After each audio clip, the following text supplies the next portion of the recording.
நாகப்பட்டினம் மாவட்டம் நாகூர் தர்கா அலங்காரவாசல் முன்பு ஈரான் அதிபர் கொலை சம்பவத்தை கண்டித்து மனிதநேய ஜனநாயகம் கட்சி, காங்கிரஸ், மனிதநேய மக்கள் கட்சி, நாகூர் ஜமாத் அமைப்புகள் மற்றும் பொதுமக்கள் இணைந்து மெழுகுவர்த்தி ஏற்றி இரங்கல் தெரிவித்தனர்.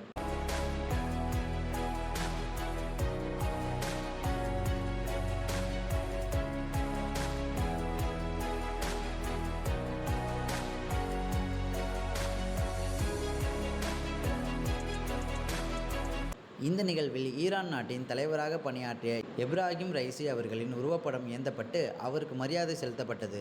பின்னர் போராட்டத்தில் ஈடுபட்டவர்கள் அமெரிக்கா மற்றும் இஸ்ரேல் நாடுகளுக்கு எதிராக கோஷங்களை எழுப்பினர்.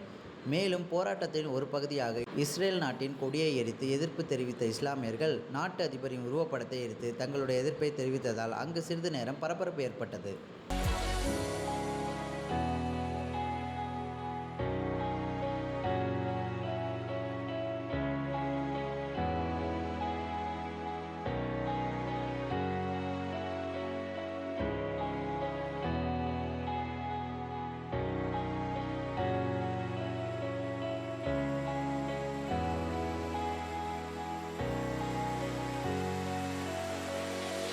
தொடர்ச்சியாக இருக்கும்.